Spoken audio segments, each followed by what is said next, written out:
பார்க்குறதுக்கும் சரி, நம்ம ஹெல்த்தியாக இருக்கிறோமான்றதும் நமக்கு ரொம்ப இம்பார்ட்டண்ட். அப்போ வெயிட் நார்மலாக இல்லைன்னும் போது உடலில் என்னென்ன பிரச்சனைகள் வரும்? போன் டென்சிட்டி இல்லைங்க, சரியான ஒரு க்ரோத், வயதிற்கு ஏற்ற மாதிரி ஒரு க்ரோத் இல்லாமல் இருப்பது, டைஜஷன் வந்து நமக்கு சரியாக இல்லாமல் இருப்பது, நம்ம சாப்பிட்ற உணவு அப்சார்ப்ஷன் நடக்காமல் இருக்கும், சிலருக்கு பசியே இல்லாமல் நம்ம வந்து ஹேண்டில் பண்ணுறது, இந்த விஷயத்தை நம்ம எப்படி ஹேண்டில் பண்ணலாம்? அப்போ பித்தம் அதிகரித்து இருந்தாலோ, உடலில் நேச்சுரலாகவே நமக்கு வந்து ஸ்டாமினா குறைவாக இருந்தாலோ, இது எல்லாமே சரி பண்ணுறதுக்கு நம்ம என்ன பண்ணலான்றத உணவு முறைகள் எடுக்கலாம் அப்படின்றத நான் சொல்கிறேன். இதில் முக்கியமாக சில வகை கிழங்கு வகைகளை எடுத்துக்கலாம். ஸோ பொதுவாக கிழங்கு வகைகள் வாதம் அப்படின்னு சொன்னாலும் சில வகையான கிழங்குகள் யாரெல்லாம் எடுக்கலாம் அப்படின்றதும் இருக்கு இல்லையா?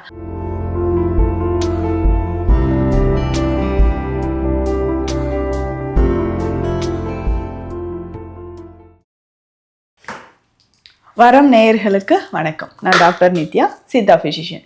நம்ம clinic Deekshalayam Siddha health care, Adambakkam, Chennai. இந்த பதிவில் நம்ம என்ன பார்க்க போகிறோம்னா, நிறைய பேர் என்கிட்ட கேட்ட கேள்வி, மேம் இந்த ப்ராப்ளம் எனக்கு இருந்துக்கிட்டே இருக்குது, இதனால் நான் ரொம்ப ஸ்ட்ரெஸ் ஆகிறேன், டிப்ரெஷன் ஆகிறேன், என்ன பண்ணலாம்?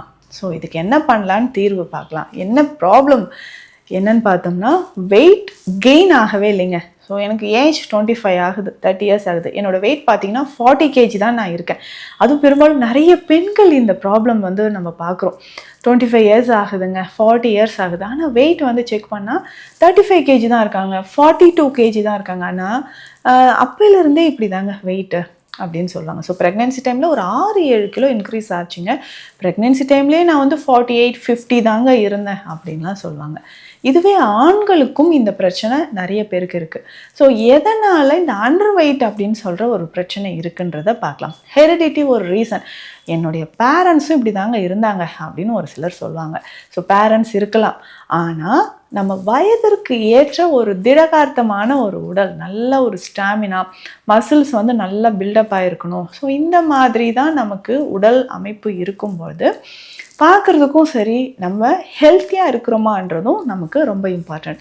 அப்போ வெயிட் நார்மலாக இல்லைன்னும் போது உடலில் என்னென்ன பிரச்சனைகள் வரும்? போன் டென்சிட்டி இல்லைங்க, சரியான ஒரு க்ரோத் இல்லை, வயதிற்கு ஏற்ற மாதிரி ஒரு க்ரோத் இல்லாமல் இருப்பது, டைஜஷன் வந்து நமக்கு சரியாக இல்லாமல் இருப்பது, நம்ம சாப்பிட்ற உணவு அப்சார்ப்ஷன் நடக்காமல் இருக்கும், சிலருக்கு பசியே இல்லாமல் இருப்பது, இந்த மாதிரியான காரணங்களால் நமக்கு என்னென்னா உடலில் ஒரு சோர்வு ஏற்பட்டு வெயிட் கெயினே ஆகலை அப்படின்னு சொல்லுவாங்க. ஸோ வெயிட் கெயின் ஆகாததுக்கு ரீசன் இது எல்லாமே நம்ம வந்து சொல்லிகிட்ருக்கோம். ஸோ வெயிட் கெயின் ஆகலை, இது எப்படி நம்ம நேச்சுரலாக உடல் எடையை அதிகரிக்கலாம்? ஸோ மார்க்கெட்டில் இருக்கக்கூடிய நிறைய வந்து ஹெல்த் ட்ரிங்க்ஸை வந்து எல்லாமே நம்ம செலக்ட் பண்ணி சாப்பிட்டுட்ருப்போம். ஸோ இந்த ஹெல்த் ட்ரிங்க்ஸ் எல்லாமே நம்ம குடிக்கும்பொழுது இந்த ப்ரோட்டீன் நமக்கு பேலன்ஸ்டாக கிடைக்கலாம். ஸோ ப்ரோட்டீன் பேலன்ஸ்டாக இருக்குனாலும் அதனால் சைடு எஃபெக்ட்ஸ் ஏற்பட வாய்ப்புகள் இருக்குது. அப்போ நேச்சுரலாக நம்ம வெயிட் கெயின் பண்ணுறதுக்கு என்ன பண்ணலாம்? ஒரு குறிப்பிட்ட வயதிற்கு மேலே நமக்கு வெயிட் கெயின் ஆகிறதுக்கு 25 வயது ஆகிறது, 30 வயது ஆகுது. இப்போ வெயிட் கெயின் ஆகிறதுக்கு என்ன பண்ணலாம்? சிலருக்கு பித்தம் உடலில் அதிகரித்திருந்தால், பித்த உடலினர் நிறைய பேருக்கு உடல் அதிகமான உஷ்ணத்தினால வெயிட் கெயின் ஆகாமலே இருக்கும். ஸோ இதுவுமே நிறைய பேருக்கு நம்ம பார்க்குற ஒரு விஷயமாக தான் இருக்குது. ஸோ இந்த பித்தம் அதிகரிக்க என்ன ஆகும்னா உடலில் உஷ்ணம் அதிகரிச்சுக்கிட்டே இருக்குது அப்படின்னு சொல்லலாம். உஷ்ணம் அதிகரிக்கும் பொழுது நம்ம சாப்பிட்ற உணவு சரியாக செரிமானம் ஆகாது, அப்சார்ப்ஷன் சரியாக இருக்காது. ஸோ இந்த மாதிரி தான் நிறைய பிரச்சனைகள் நம்ம உடலில் ஏற்படுது. அப்போ பித்தத்தை சமநிலைப்படுத்தினா இந்த பிரச்சனை சரியாகுமா? கண்டிப்பாக சரியாகும். அது பித்தத்தினால் நமக்கு உடல் எடை பாதிப்பு இருந்துச்சுன்னா பித்தத்தை சமநிலைப்படுத்தும் போது நல்லாவே நமக்கு இம்ப்ரூவ்மெண்ட் தெரியும். ஸோ இதை எப்படிங்க நம்ம வந்து ஹேண்டில் பண்ணுறது? இந்த விஷயத்தை நம்ம எப்படி ஹேண்டில் பண்ணலாம்? அப்போ பித்தம் அதிகரித்து இருந்தாலோ, உடலில் நேச்சுரலாகவே நமக்கு வந்து ஸ்டாமினா குறைவாக இருந்தாலோ, இது எல்லாமே சரி பண்ணுறதுக்கு நம்ம என்ன பண்ணலான்றதை தெரிஞ்சுக்கலாம். ஸோ பேசிக்காக வந்து பார்த்தோம்னா நம்ம உடலில் இருக்கக்கூடிய சில பிரச்சனைகள், அந்த பித்தத்தை பேலன்ஸ் பண்ணுறதுக்கு கல்லீரலை பலப்படுத்தணும். அதற்கப்புறமா வாரம் 2 முறை எண்ணெய் குளியல் எடுக்கணும். உணவு முறையிலும் நம்ம சத்தான உணவுகள், ஸோ ப்ரோட்டீன் நிறைந்திருக்கக்கூடிய உணவுகள் ரொம்ப முக்கியம். ஸோ எப்போவுமே வந்து பார்த்தோம்னா நல்லா இந்த கார்போஹைட்ரேட்ஸ், மாவுச்சத்து நிறைந்திருக்க பொருளையே சாப்பிட்றது, ஸோ சரியாக பசியே இல்லாமல் இருக்குது. நிறைய பேர் பார்த்தோம்னா இந்த ஃப்ரூட்ஸே சாப்பிட மாட்டாங்க. ஸோ எப்போ பார்த்தாலும் இந்த மாதிரி ஸ்நாக்ஸ் ஐட்டம்ஸ் கொஞ்சம் சாப்பிட்றது, தண்ணி குடிச்சிருவாங்க, ஓகே போதும் நான் நார்மல் ஆகிட்டேன் அப்படின்னு சொல்லுவாங்க. ஸோ இந்த மாதிரி ஹேபிட் இருந்ததுன்னா கண்டிப்பாக நம்ம சேஞ்ச் பண்ணிக்கணும். உடல் எடை நேச்சுரலாக இன்க்ரீஸ் ஆகிறதுக்கு எந்த மாதிரியான உணவு முறைகள் எடுக்கலாம் அப்படின்றத நான் சொல்கிறேன். இதில் முக்கியமாக சில வகை கிழங்கு வகைகளை எடுத்துக்கலாம். ஸோ பொதுவாக கிழங்கு வகைகள் வாதம் அப்படின்னு சொன்னாலும் சில வகையான கிழங்குகள் யாரெல்லாம் எடுக்கலாம் அப்படின்றதும் இருக்கு இல்லையா? ஸோ அப்போது இந்த கிழங்கு வகைகளை பொறுத்த வரைக்கும் சர்க்கரை வள்ளி கிழங்கு ரொம்ப முக்கியமானது. நம்ம உடலில் இருக்கக்கூடிய குடல் கழிவுகளை வெளியேற்றுவதற்கும் நேச்சுரலாக நம்ம பாடி இன்க்ரீஸ் ஆகிறதுக்கும், பாடியில் இருக்கக்கூடிய வெயிட் நமக்கு இன்க்ரீஸ் ஆகிறதுக்கும், bone density muscle mass increase ஆகிறதுக்கு இது நமக்கு யூஸ்ஃபுல்லாக இருக்கும். ஸோ சர்க்கரைவள்ளி கிழங்கு ரொம்ப ரொம்ப முக்கியமானது. மரவள்ளி கிழங்கு முக்கியமானது.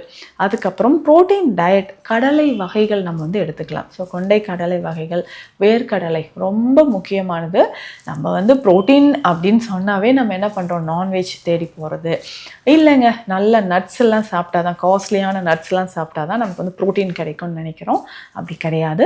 ஸோ வேர்க்கடலையிலையும் அதிகமான ப்ரோட்டீன் இருக்குது. ஸோ ஒரு கைப்பிடி அளவு தினம்தோறும் வேர்க்கடலை பயன்படுத்தினாலே நம்ம உடலில் ப்ரோட்டீன் அதிகரிக்க வாய்ப்புகள் இருக்குது. ஸோ ஒரு கைப்பிடி அளவு வேர்க்கடலையை நம்ம பயன்படுத்தலாம். இந்த வேர்க்கடலையோட ஒரு பீஸ் நம்ம தேங்காய். ஸோ தேங்காயை பயன்படுத்தும்போது உடலில் நல்ல மாற்றம் நமக்கு கிடைக்க ஆரம்பிக்கும். தொடர்ந்து இதெல்லாமே நம்ம பயன்படுத்திட்டு வரும்பொழுது உடலில் நிறைய மாற்றங்களும் நமக்கு நடக்க ஆரம்பிக்குது. சரி, இது எல்லாமே ஒரு பக்கம் இருக்கட்டும். ஃப்ரூட்ஸை பொறுத்த வரைக்கும் எது சாப்பிட்டா நமக்கு நல்லா வெயிட் கெயின் ஆகும், நேச்சுரலாக நமக்கு வெயிட் கெயின் ஆகிறதுக்கு ஃப்ரூட்ஸ் நமக்கு எப்படி ஹெல்ப் பண்ணுன்றதும் பார்க்கலாம். ஸோ நேந்திரம் வாழை, இதை பற்றி நம்ம கேள்விப்பட்டிருப்போம். ஸோ இந்த நேந்திரம் வாழை குழந்தைகள்லேருந்து பெரியவர்கள் வரைக்கும் டயபெட்டிக் பேஷண்ட்ஸை தவிர்த்துட்டு வெயிட் கெயின் பண்ணணும்னு நினைக்கிறவங்க தாராளமாக இந்த நேந்திரம் வாழையை பயன்படுத்தலாம். ஸோ இதில் இருக்கக்கூடிய சத்துக்கள் முக்கியமாக vitamins, flavonoids, omega 3 fatty acids, potassium level, இது எல்லாமே பேசிக்காக நல்லா டைஜஷன் ஆகி நம்ம டைஜஷனை ப்ரொமோட் பண்ணும். அதே சமயம் உடல் எடையை அதிகரிக்க நமக்கு யூஸ்ஃபுல்லாக இருக்கும்னு சொல்லலாம். நேந்திரம் வாழை ரொம்ப இம்பார்ட்டண்ட். இந்த நேந்திரம் வாழையை பொடியாகவும் நம்ம பயன்படுத்தி சாப்பிடலாம்.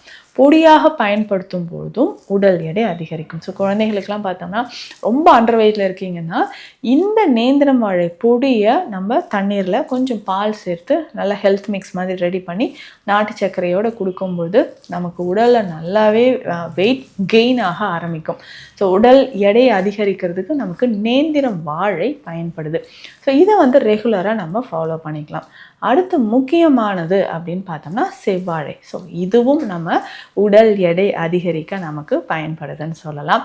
மாதுளை தவறாமல் சாப்பிடணும். டேட்ஸ், பேரிச்சம்பழம். ஸோ இந்த டேட்ஸ் நம்ம எடுத்துக்கும்பொழுது உடல் எடை நமக்கு நல்லாவே இன்க்ரீஸ் ஆகுது. அடுத்து முக்கியமாக பார்த்தோம்னா அத்திப்பழம். ஸோ அத்திப்பழமாக சாப்பிடும்போது உடல் எடை நமக்கு நல்லாவே அதிகரிக்குது. ஸோ தினம்தோறும் 3-4 அத்திப்பழங்கள் நம்ம எடுத்துகிட்டே வரும்போது கொஞ்சம் கொஞ்சமாக நம்ம உடலில் இருக்கக்கூடிய ஆற்றல் அதிகரிக்க ஆரம்பிக்கும். ஸோ யாரெல்லாம் அண்டர் வெயிட்டில் இருக்கிறோமோ இதை நம்ம யூஸ் பண்ணிக்கலாம். ஸோ நம்மக்கிட்ட கொடுக்கக்கூடிய ஸ்பெஷல் மெடிசன் இருக்குது, அமிர்த சஞ்சீவி சூரணம். இந்த அமிர்த சஞ்சீவி சூரணம் அப்படின்னு சொல்கிறது மசில் மாஸை நமக்கு இன்க்ரீஸ் பண்ண ஆரம்பிக்கும். ஸோ மசில் நல்லா மாஸ் இன்க்ரீஸ் ஆகும்போது இந்த சூரணத்தை ஒரு நாளைக்கு 2 வேளை பயன்படுத்தலாம். ஸோ உங்களுக்கு சித்த மருத்துவ ஆலோசனை தேவைப்பட்டால் ஸ்க்ரீனில் இருக்கிற நம்பருக்கு கான்டாக்ட் பண்ணுங்கள். மீண்டும் அடுத்த பதிவில் சந்திக்கலாம். நன்றி.